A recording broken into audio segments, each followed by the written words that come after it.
Sejam muito bem-vindos ao Virada de Jogo Podcast.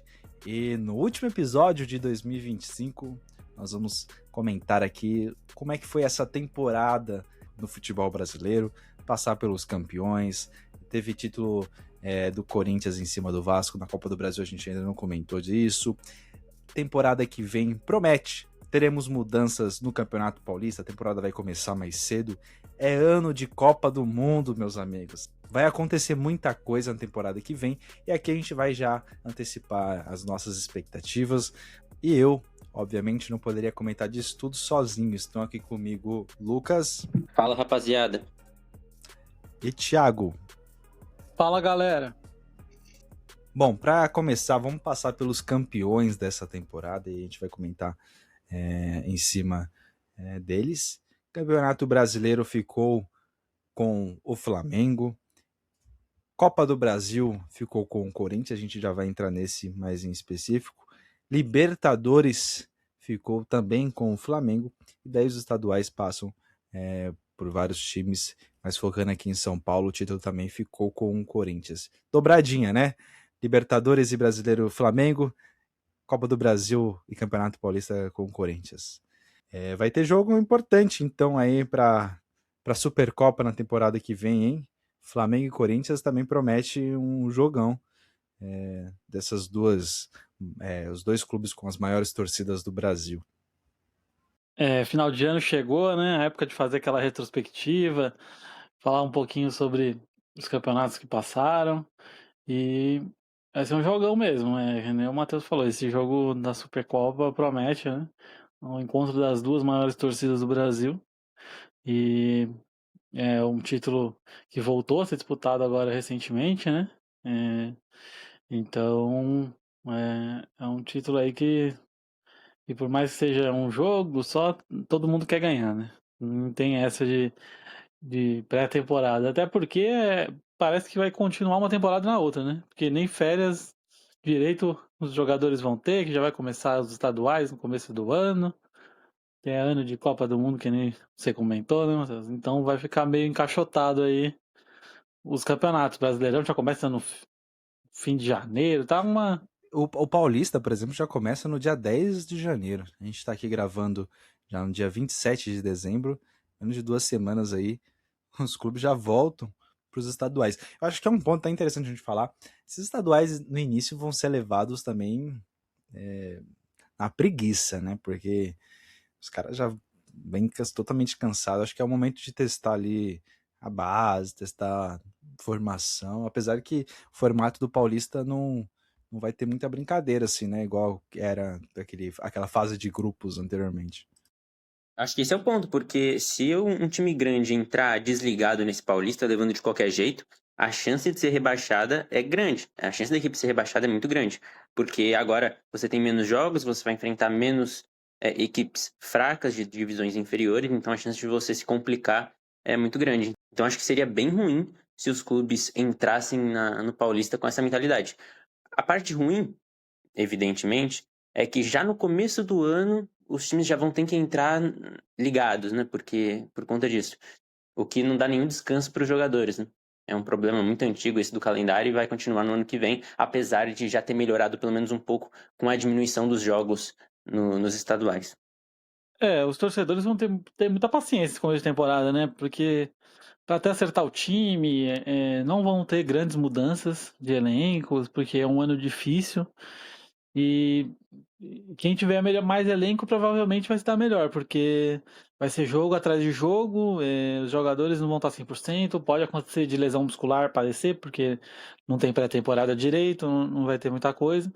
Então vai ser bem corrido esse começo de ano aí, e provavelmente Flamengo e Palmeiras, como tem jogadores melhores, vão já dar uma largada na frente aí. Por exemplo, o primeiro jogo do São Paulo no Campeonato Paulista é contra o Mirassol, uma ascensão na temporada. Né? Então, São Paulo já tem que entrar ligado porque vai jogar lá em Mirassol. Pode começar a temporada aí com o pé esquerdo. Verdade. É uma casca de banana esse começo de campeonato aí. Porque ou você pula ela ou você vai pisar e escorregar. Então não tem jeito.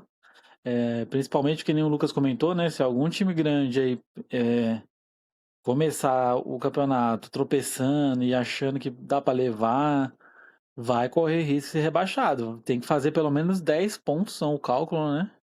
Para se livrar do rebaixamento. Não digo nem se classificar, nem nada, porque a gente sabe que Campeonato Paulista sempre tem uma surpresinha aí, alguém apronta, algum grande fica fora, é difícil passar os 4 grandes.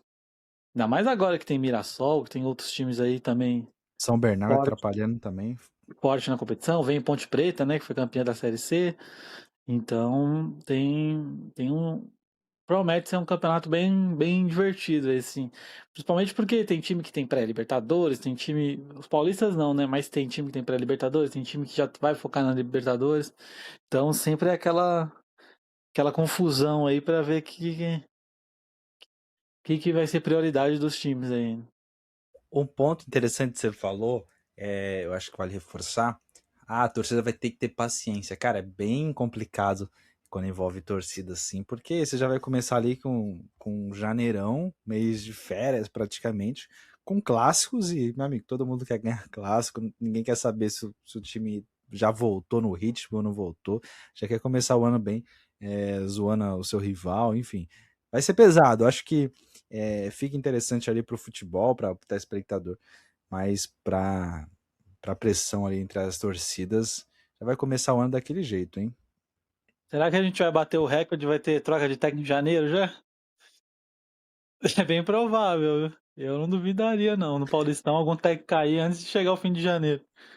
Dependendo de como é que foram os resultados e como é que vocês falam, depender também de, sei lá, tiver próximo do rebaixamento, alguma coisa assim, a pressão vai ficar muito grande já entre janeiro e fevereiro. Mas seguindo também com, vocês falaram aí, para alguns clubes o foco vai ser a Libertadores. O Mirassol conseguiu essa vaga pelo Campeonato Brasileiro. O Corinthians, o Palmeiras já também pela posição no Campeonato Brasileiro já estava classificado. E o Corinthians, no último jogo da temporada 2025, conquista ali a sua vaga para a fase de grupo da Libertadores.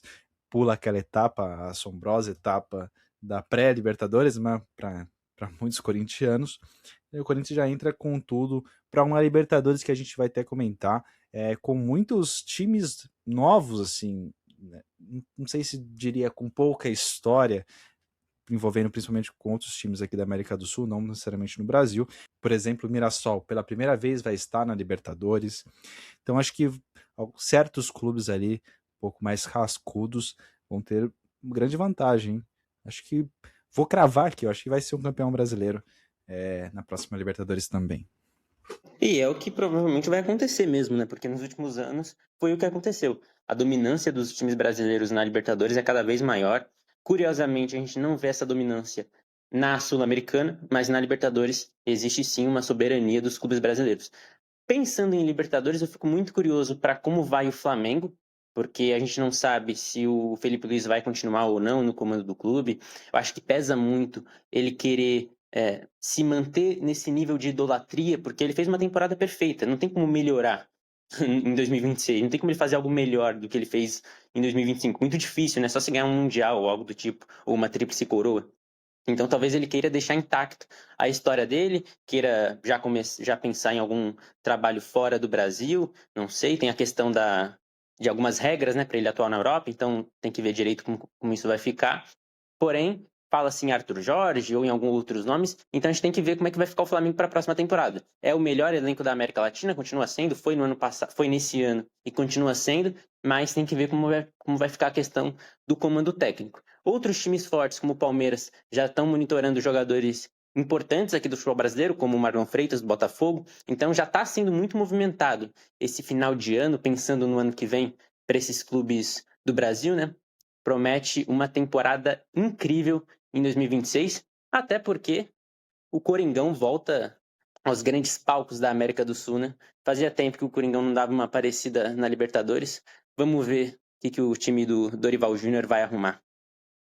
A fase de grupo, né? Jogou a pré no ano passado. Quer dizer, Mas nesse ano. pré não é Libertadores, né? É pré. E o Corinthians não dá muita sorte em pré, não. Então agora, jogando a Libertadores de verdade, vamos ver o que o Corinthians vai arrumar. Cara, e se eu fosse o Corinthians, eu segurava o Dorival, viu? O Dorival é copeiro. O Dorival é copeiro.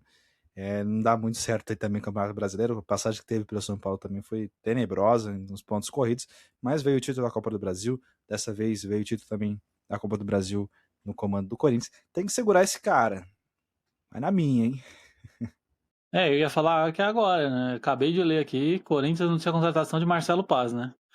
Novo diretor do Corinthians. Perdeu o Fabinho Soldado, né? É, por desavenças políticas, que vinha fazendo sim um bom trabalho, a gente tá falando de Corinthians agora, e já anunciou o Marcelo Paz como novo diretor. Então, é um bom nome, fez um bom trabalho no Fortaleza, mas caiu na temporada passada com o Leão, né? Mas conseguiu manter o Fortaleza muitos anos na Série A, disputando competições internacionais e com um elenco bem modesto, né? Gastando bem pouco, assim. Então é o perfil que o Corinthians precisava. Agora, eu não trocaria o Fabinho. O Fabinho veio de um ano muito difícil, ele conseguiu é, blindar o time muito bem nessa reta final, com problemas financeiros graves e sem poder contratar, e mesmo assim conseguiu fortalecer, unir o grupo e conversar com os caras, mandar real mesmo da situação do clube, se atrasa um dia, atrasa alguns dias e conseguiu convencer os jogadores a continuar nessa toada de, de ir atrás, de conseguir até conseguir 2 títulos no ano, que era bem provável. Então, com essa mudança, vamos ver como vai ficar. O Corinthians está bem perdido. Eu acho que o Palmeiras sai na frente, porque já tem seu técnico, já tem um elenco estabelecido, vai trocar algumas peças. Saiu o Aníbal, tá muito perto de fechar com o Marlon Freitas, que eu acho que é para melhor nessa mudança. Não que o Aníbal Baita seja contratação, baita contratação. não que o Aníbal seja ruim, mas o Marlon Freitas me parece mais pronto, sabe? É, então o Palmeiras é o que mais, assim, eu acho que sai na frente por manter o elenco, ter um time qualificado já, um treinador que conhece muito bem o elenco. E se o Flamengo está nessa indefinição de Felipe Luiz, o Botafogo está na pré-Libertadores, também mudança de técnico.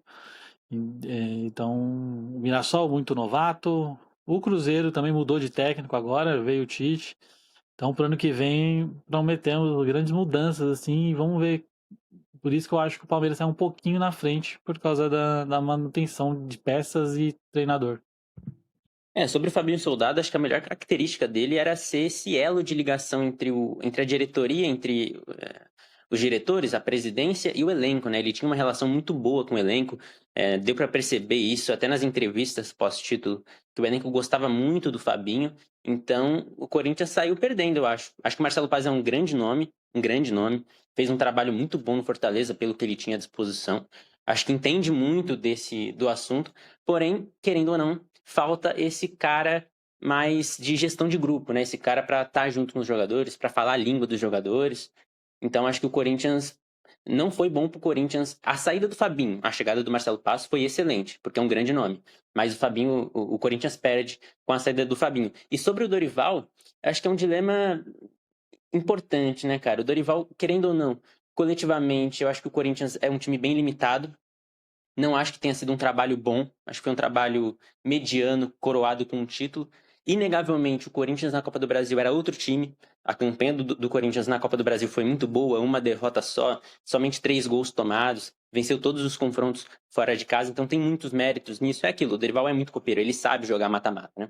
Porém, no Brasileirão, cara, o Corinthians não pode fazer a campanha que fez, né? Não brigou para não cair, mas ficou muito abaixo na tabela, terminou abaixo do Santos na tabela, por exemplo, né, que brigou o campeonato inteiro praticamente contra o rebaixamento. Então, tudo isso tem que ser colocado na balança. Falando sobre o trabalho dele, eu acho que tem pontos positivos, o Corinthians melhorou muito defensivamente, tem aspectos positivos também com bola, porém continua sendo um time muito engessado, muito contra times pequenos, é um time que tem muita dificuldade para criar jogadas, então acho que tudo isso tem que ser colocado na balança, até porque o elenco do Corinthians é muito caro, né? Então a gente espera mais. Porém, é aquilo. Tem gente melhor para o Corinthians contratar? Acho que não. Então, no final das contas, talvez seja mais benéfico continuar com o Dorival, já que é um cara que tem o elenco na mão, conquistou títulos e talvez com alguma contratação pode elevar o trabalho de patamar. Eu concordo com você, Lucas.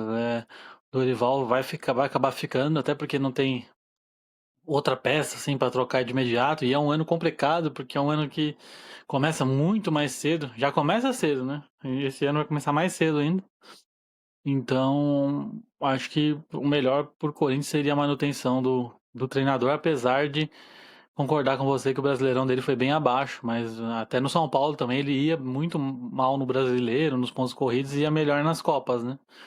Então, o Corinthians deve estar pensando nisso, porque cada fase que passa é mais dinheiro e tudo, e o Corinthians precisa disso. Então, acho que a manutenção do Dorival passa por esse aspecto. E também acho que não conseguiu fazer mais também porque o Corinthians não tem atacante de velocidade, né? Já foi o que a gente debateu o ano inteiro. Não tem jogador de velocidade pelas pontas e fica difícil. Aí você tem que propor um jogo muito central e esperar os alas fazer a função desses atacantes de velocidade. É um jogo que fica mesmo um pouco mais engessado. Então o Corinthians precisa contratar se quiser melhorar o seu jogo. Não tá podendo ainda, né? Por causa do transfer ban. A princípio vai resolver essa situação, segundo o seu presidente. Mas eu não confio em dirigente, não. Enquanto não pagar o que deve, vai continuar sem contratar, só tendo que usar a base. E dos outros clubes, né, que a gente já comentou, o Palmeiras está bem mais pronto.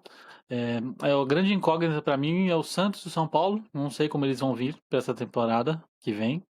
Acho que o São Paulo tá uma situação muito complicada se manter esse elenco, vai precisar fortalecer algumas peças e já tá uma crise também presidencial, né? Casares se envolvendo em escândalos, não é direto com ele, né? Mas pessoas próximas a ele, né? Então o Corinthians também começou assim e é complicado, né? Então eu queria muito ver como é que vai ser o São Paulo nessa próxima temporada.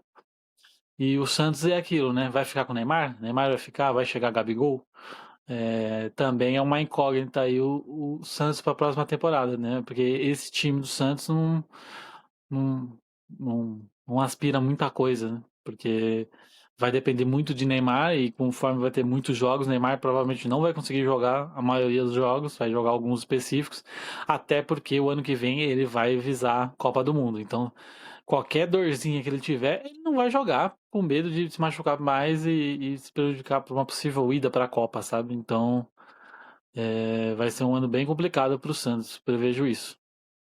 Passando pelo São Paulo que você levantou, de fato cara. Começa o final do ano do São Paulo já é tenebroso, né? Toda notícia que sai, não tem nenhuma notícia boa. Já começa aí com a tal aposentadoria do Oscar, que foi contratado nessa temporada para ser o craque do time, o 8, não sei o quê. E o cara vai ter que se aposentar por uma questão. E eu concordo com ele, uma questão física, ninguém tem que entrar nesse mérito, mas uma grande perda para o São Paulo. Aí tem a volta de alguns jogadores que passaram a temporada lesionada, como o Caleri, o Lucas. Assim, na minha opinião, o elenco do São Paulo ele não é incompleto. Não acho que esteja faltando jogadores assim para completar. Não, o São Paulo na temporada 2025 sofreu por lesões.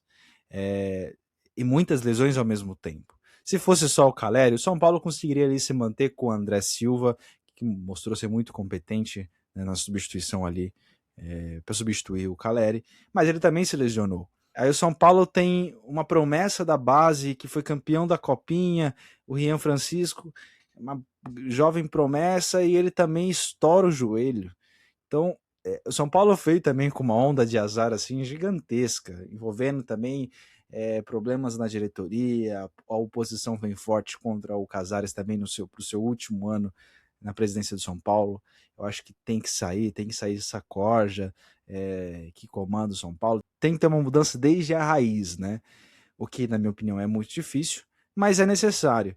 Então, a onda do São Paulo vem muito por conta dessas lesões, esses problemas da diretoria e presidência.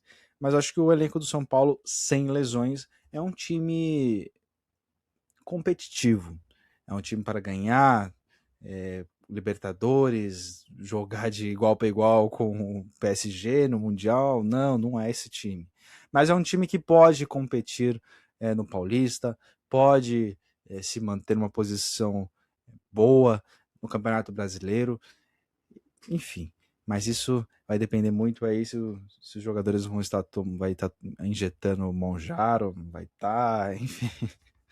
Enfim, eu acho que a temporada do São Paulo gira muito em torno disso. Lesões. Se o São Paulo não tiver lesões, pode sim ser um time muito competitivo. Assim como o Corinthians também. O Corinthians, quando estava com o seu elenco completo, aí conseguiu competir nos principais nas principais competições aí que disputou, principalmente as de Copa. Mas quando estava sem, era um time também indefeso, era um time improdutivo. Então acho que poucos times conseguem ter 2 ou 3 aí elencos, né, para substituir, assim como é o Palmeiras, o Flamengo, a altura. Mas quando esses times estão bem, sem lesão, principalmente, são times competitivos. E vale lembrar também que o São Paulo contratou aí um volante, Danielzinho do Mirassol, um dos grandes jogadores da última temporada no Mirassol. É aquilo, o cara jogou 50 jogos no Mirassol, sem lesão, jogando muito bem. Tem que chegar no São Paulo, a bomba não pode estourar para cima do São Paulo, né? Também vamos ver como é que ele vem, mas de fato é uma contratação muito boa, na minha opinião, para o elenco do São Paulo, para ajudar principalmente ali o Marcos Antônio. É isso, seguindo, vocês levantaram uma bola importante aí envolvendo o Neymar. O Santos é ano de Copa do Mundo e além do Neymar, assim, que vocês acompanham o futebol brasileiro, vocês acham que teria espaço para mais algum jogador que atua aqui em solo brasileiro? Bate pronto assim, cara, eu acho que poderia levar.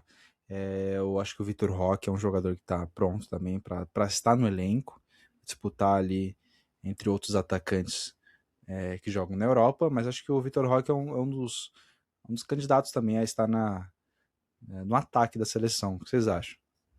Cara, Vitor Roque é um bom nome, já teve chances na seleção, né? Tá recuperando bom futebol depois de duas passagens ruins na Europa.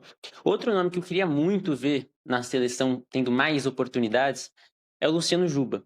A lateral é uma posição muito carente na seleção brasileira e ele, para mim, bola no pé, é o melhor lateral esquerdo que a gente tem no nosso futebol. O Reinaldo fez uma temporada passada brilhante, é evidente. Porém, eu acho que o Luciano Juba é bem mais jogador, bem mais completo, enfim, muito mais técnico. E eu queria muito ver ele na seleção. Acho difícil ele ser convocado. O Ancelotti já dá a entender que prefere contar com os homens de confiança dele ali, né? Alexandro, Douglas Santos, prefere ficar nesses nomes. E eu entendo, faz sentido ir, né, na bola de segurança. Porém, eu tenho essa curiosidade de ver como o Luciano Juba se sairia em jogos pela seleção, porque aqui no futebol brasileiro ele é muito acima da média. Eu já acho que o Ancelotti não vai fazer grandes testes. Não vai chamar muita gente aqui do futebol brasileiro. Eu acho que quem não chamou, no Chile não vai ter mais chance, não. Eu acho que quem pode continuar tendo chance é o Hugo Souza, o goleiro do Corinthians. Acho que o Vitor Roque também tem chances, mas correndo por fora.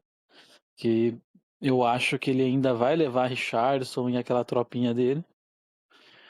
E um outro jogador que corre por fora, assim, que se voltar bem fazendo gol, pegar um ritmo de jogo legal, pode ser o Pedro, vai ter uma chance.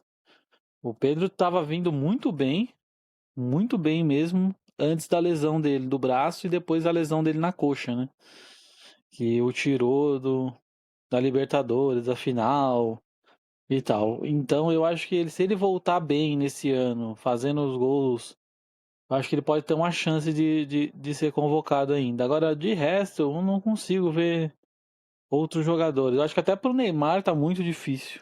Apesar que, se você me perguntar se eu convocaria. Mas eu acho que o Ancelotti não vai convocar, não. O Neymar, ele. Eu acho que com o Ancelotti, né, no comando ali, ele não. Ele tem que mostrar o futebol, porque ele não vai pelo nome. E não só pelo futebol, né? Todo mundo sabe a qualidade do Neymar. Salvou os Santos do rebaixamento aí, com gols, hat-trick nos últimos jogos. O problema é lesão, cara. Você né, você pegar o cara ali para estourar no meio e perder um jogador para a posição. Acho que esse é o principal ponto. Mas acho que convocar, acho que, na minha opinião, é toda uma novelinha aí para gerar mídia. Mas eu acho que ele vai ser convocado sim. O Neymar tem um peso muito grande na seleção brasileira e eu acho que ele vai estar. Mas os nomes foram bons. O Juba, Pedro, Pedro e o Vitor Roque disputando aí também, né, posições. E olhando aqui pro grupo do Brasil, seguindo a Copa do Mundo, é um grupo muito fácil, cara. Vamos ser bem sincero, né? O que mais me assusta ali é o primeiro jogo contra o Marrocos, mas os outros dois são bem fáceis. Dependendo de como é que for o resultado entre Brasil e Marrocos e Brasil e Haiti, o terceiro jogo, já classificado, estando já classificado, é peças assim que a gente acha que não pode entrar, né? Para a Copa do Mundo ser uma competição muito rápida e dinâmica, acho que é uma oportunidade desses jogadores estarem. Vai depender muito como é que vai ser esses dois primeiros jogos. Mas aí você falou, o Thiago falou do Hugo no gol. Acho que é um forte candidato à terceira posição no gol. E é um jogo que poderia entrar, sei lá, colocar essa molecada pra jogar a Copa do Mundo. Acho interessante. Eu acho que seria bom, principalmente se alguém tiver perto de se lesionar, poderia dar uma poupada, já se pelo menos já encaminhar, né? E provavelmente vai se classificar, porque tem grupo que vai passar 3. Então, vai ter, a primeira fase vai ser aquela fase protocolar, né? A princípio, assim, né? Principalmente pelas qualidades dos adversários do grupo do Brasil, né? Que só tem o Marrocos, que é uma seleção intermediária, né? Do futebol mundial, chegou até as semis na última Copa, mas foi uma campanha histórica para eles, assim, repetir isso seria muito difícil. Então, o Brasil, se conseguir fazer o resultado nos 2 primeiros jogos, já pode descansar alguns jogadores. A gente já sabe que tem alguns veteranos, né? Alexandre sempre vem com problema de lesão, e o Ancelotti provavelmente vai levar ela. Só se ele tiver lesionado mesmo, aí não tem como. E final de temporada europeia, né? Vai ter muita gente desgastada. Então é bom, sim, já ganhar esses 2 primeiros jogos aí pra dar uma poupada na galera. E em questão de botar ou não jogadores pra disputar uma Copa, eu acho que ele só vai colocar se, por exemplo, você falou do Hugo, né? Acho que ele só entra se for numa disputa de pênaltis, um possível disputa de pênaltis, que o Hugo sempre é um cara muito bom nas cobranças, então pode ser que o Ancelotti pense isso. Ele conseguiu vencer o Cássio, né? Nem Itaquera, então ele conseguiu Então. vencer um dos maiores aí dentro de casa. E aquele jogo foi surreal, né? Porque se o Gabigol faz o gol, já tinha acabado, né? Então. E o Hugo foi lá e, sob pressão, né? Pegar o último pênalti, assim, é complicado. E ter que pegar, né? Então. Eu acho que ele só entra caso uma disputa de pênaltis, assim, e os outros jogadores também. Só vão entrar se alguém tiver risco de lesão, porque o Ancelotti vai estar com o grupo na mente, os 11 na mente. Então ele não é um técnico, assim, de mexer muito. É um ano de muita expectativa para cima do Ancelotti, né? Acho que não só os brasileiros, mas acho que a mídia europeia vai ficar em cima disso, né? Não sei se traz até uma zica, uma pressão a mais em cima do Ancelotti, mas de fato vai uma expectativa muito grande para a seleção brasileira por conta do Ancelotti. Bom, e para a gente também fechar o nosso ano, como o Thiago falou, sempre é final de temporada, é retrospectiva, tem retrospectiva para tudo, para todos os aplicativos, para tudo que você faz tem retrospectiva, e no virada de jogo não ia ser diferente. Eu quero levantar com vocês aqui qual foi o momento que mais te marcou nessa temporada, entre parênteses, sem ser clubista.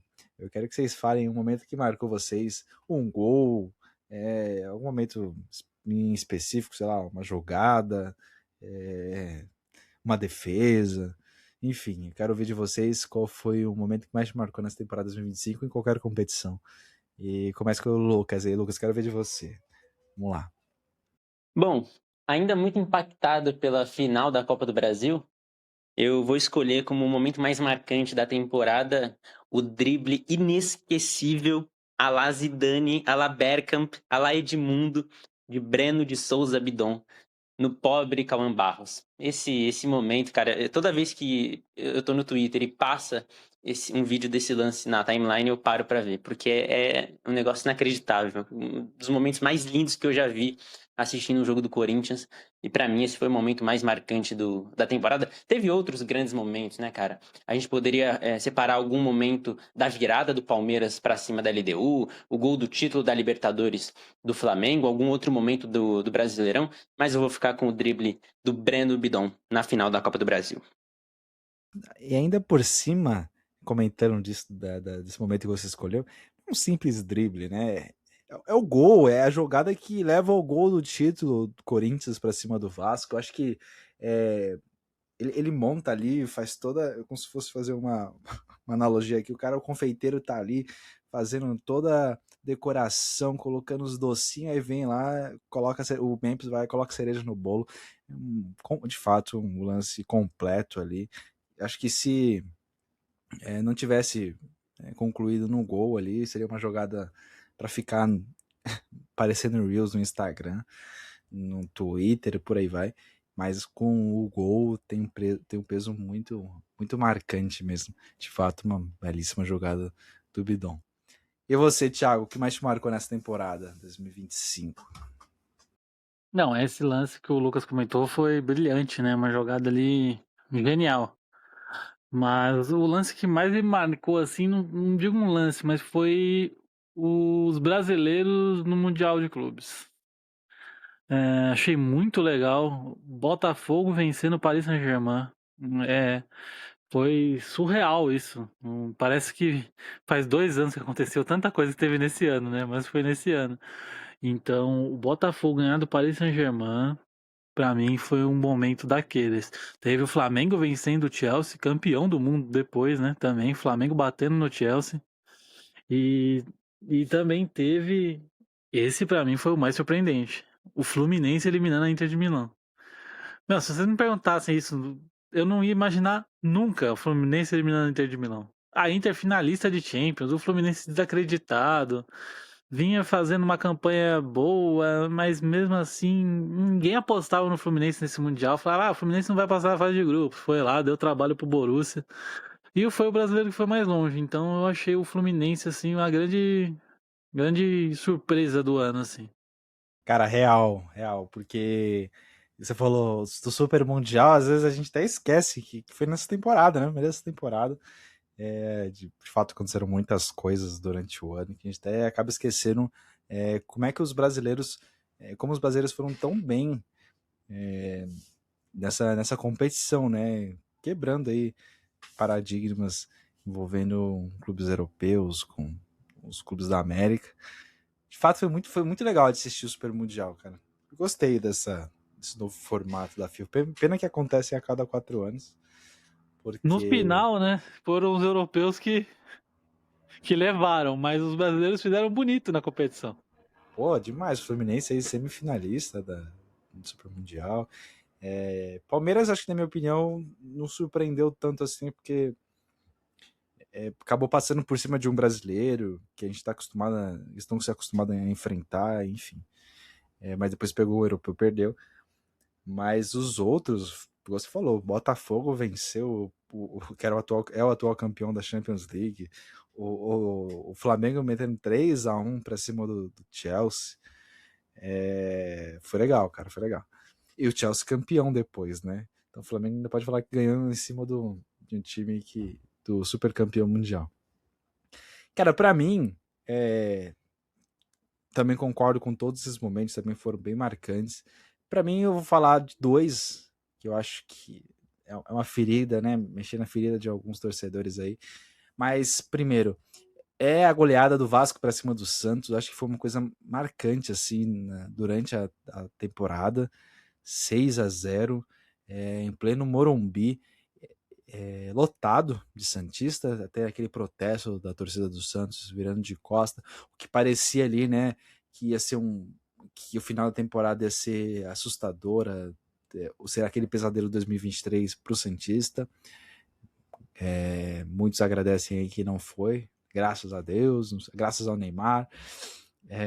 Então foi para cima. O Vasco, um time também que, enfim, é um time mediano para fraco nessa temporada e conseguir fazer 6-0. Isso me surpreendeu. E o outro também é o São Paulo tomar 6-0 do Fluminense em pleno Maracanã, com o Zubeldia no comando do Fluminense, né? Para quem começou a temporada aí tudo animado com o Zubeldia classificando em primeiro na Libertadores, indo bem na temporada, nas Copas, né? É verdade, no Campeonato Brasileiro não.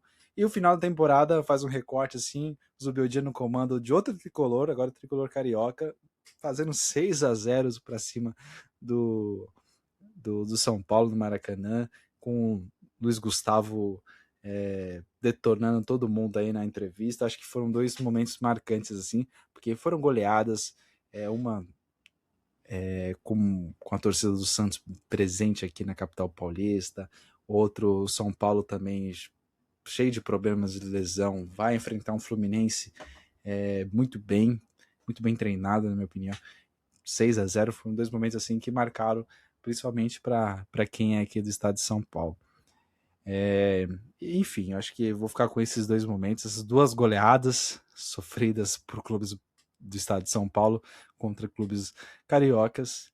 Eu vou reforçar também aqui, que eu lembrei, que as defesas do Safanov no Intercontinental também ficaram bem marcadas, na minha opinião. Pena pro torcedor, uma grande pena pro torcedor flamenguista que almejava um título do Mundial para coroar o ano, né? Eu ia destacar bem o que você falou, né? Ainda bem que você comentou. Sobre os jogadores, né? As entrevistas dos jogadores, né? Todo mundo fala, jogador é meio burro, jogador.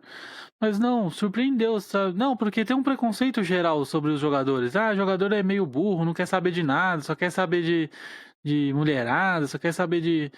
Não quer aprender, mas eu acho que tá mudando um pouco esse perfil, sabe? Eu vejo as entrevistas dos jogadores, todos falando com coerência e principalmente a entrevista do Luiz Gustavo falando a verdade sobre a diretoria do São Paulo, que tem gente atrapalhando, daí você vê o Memphis falando também depois da Copa do Brasil, falando em bom português, né? Detonando quem tem que detonar. Aí você vê o Marlon do Grêmio, depois de um pênalti mal marcado, estranhíssimo, também falou o que tem que ser falado sobre a arbitragem, sobre a CBF, profissionalização dos árbitros. Então eu destaco assim, porque os jogadores já estão cansados também, sabe? De sofrer, de, e querer o melhor pro seu clube, cada um pro seu clube. E você vê que custa caro, porque o Luiz Gustavo, por exemplo, depois dessa entrevista, não jogou mais e não teve mais e não vai ter o contrato renovado. O Memphis, a diretoria do Corinthians, disse que querem a cabeça dele porque ele falou isso. O Marlon também falou da arbitragem e pegou suspensão de 2 jogos.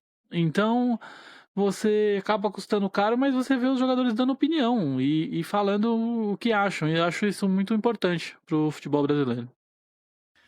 Pois é, eu concordo com você, Thiago. E principalmente envolvendo uma coisa que ficou escancarada nessa temporada, né? Os erros da arbitragem, erros grotescos, assim, envolvendo aí alguns árbitros que foram suspensos, ficaram aí sem apitar também até o final da temporada.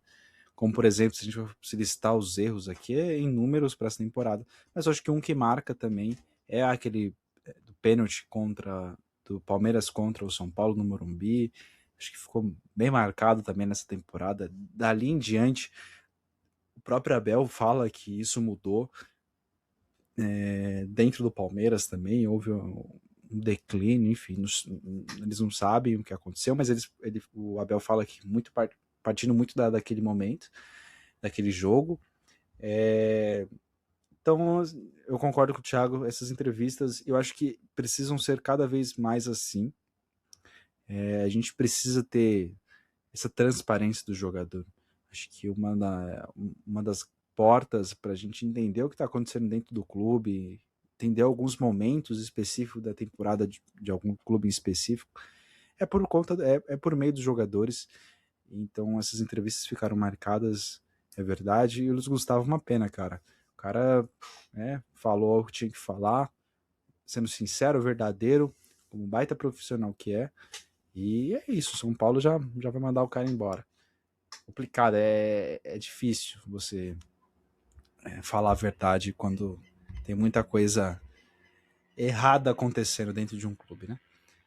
Bom, primeiramente eu quero agradecer aos ouvintes do Virada de Jogo, agradecer por essa primeira temporada que nós fizemos comentando, debatendo, trazendo informações sobre o futebol brasileiro. É verdade, a gente começou aqui esse projeto inicial falando de futebol europeu, Premier League, e o futebol brasileiro entrou na nossa programação, na nossa grade de programação, e fiquei muito feliz com o resultado que a gente construiu. A gente vem crescendo cada vez mais. Agradeço muito a participação dos nossos integrantes. Ano que vem promete, como a gente comentou aqui, é ano de Copa do Mundo, é ano de mudança no formato do Paulista, que pode dar o que falar, é ano de clubes voltando à Libertadores, clubes inéditos na Libertadores, Corinthians voltando, um clube muito forte, e vem forte para disputar essa competição, Mirassol, enfim, a gente comentou disso tudo. E a gente conta com você aqui para mais uma temporada com esses integrantes. Uma novidade que eu já trago para vocês aqui: teremos convidados especiais para comentar. Trarei alguns setoristas de clubes para a gente ouvir, debater a fundo sobre alguns assuntos dentro de alguns clubes, São Paulo, Palmeiras, Corinthians, enfim. Então teremos participações especiais também, e a gente conta com a sua participação, com a sua divulgação. Compartilhe para nos ajudar a crescer cada vez mais e fazendo uma coisa que a gente gosta muito, que é comentar sobre futebol, comentar sobre esse esporte que nos encanta cada vez mais. Muito obrigado, Lucas e Thiago, por estar aqui nessa finalização deste ano. Agora curtir a virada, curtir a ceia aí. Vamos comer, vamos comemorar, vamos engordar um pouquinho, né? Vamos comemorar um pouco o final desse ano aqui, que a gente merece também. Foi um ano muito movimentado. Eu também queria agradecer a todos vocês que escutaram esse ano, ficaram esse ano com a gente aí. E comentem lá no nosso Instagram, deixem sugestões lá, o que vocês querem ver pro ano que vem, que quer falar mais de qual time, fala mais, sei lá, do Colorado, do Cruzeiro. A gente vai trazer muita informação, muito debate, muita opinião aqui. Então, gostaria de agradecer vocês nos ouvirem e continuem nos ouvindo e nos seguindo nas nossas redes sociais. Abraço! E esperamos que cada um de vocês que nos acompanhou nesse ano maravilhoso continue nos acompanhando no ano que vem, que o futebol sempre nos proporciona o melhor e a gente vai estar aqui para comentar sobre tudo que acontece. E é isso, muito obrigado a todo mundo e um abraço. É isso, reforçando o que o Thiago falou, sigam as nossas redes sociais, no Instagram, no TikTok, @viradodejogo PDC no Instagram e @viradodejogo podcast no TikTok. Um forte abraço, até 2026, te aguardamos lá. Fechou? Abraço, até a próxima e falou!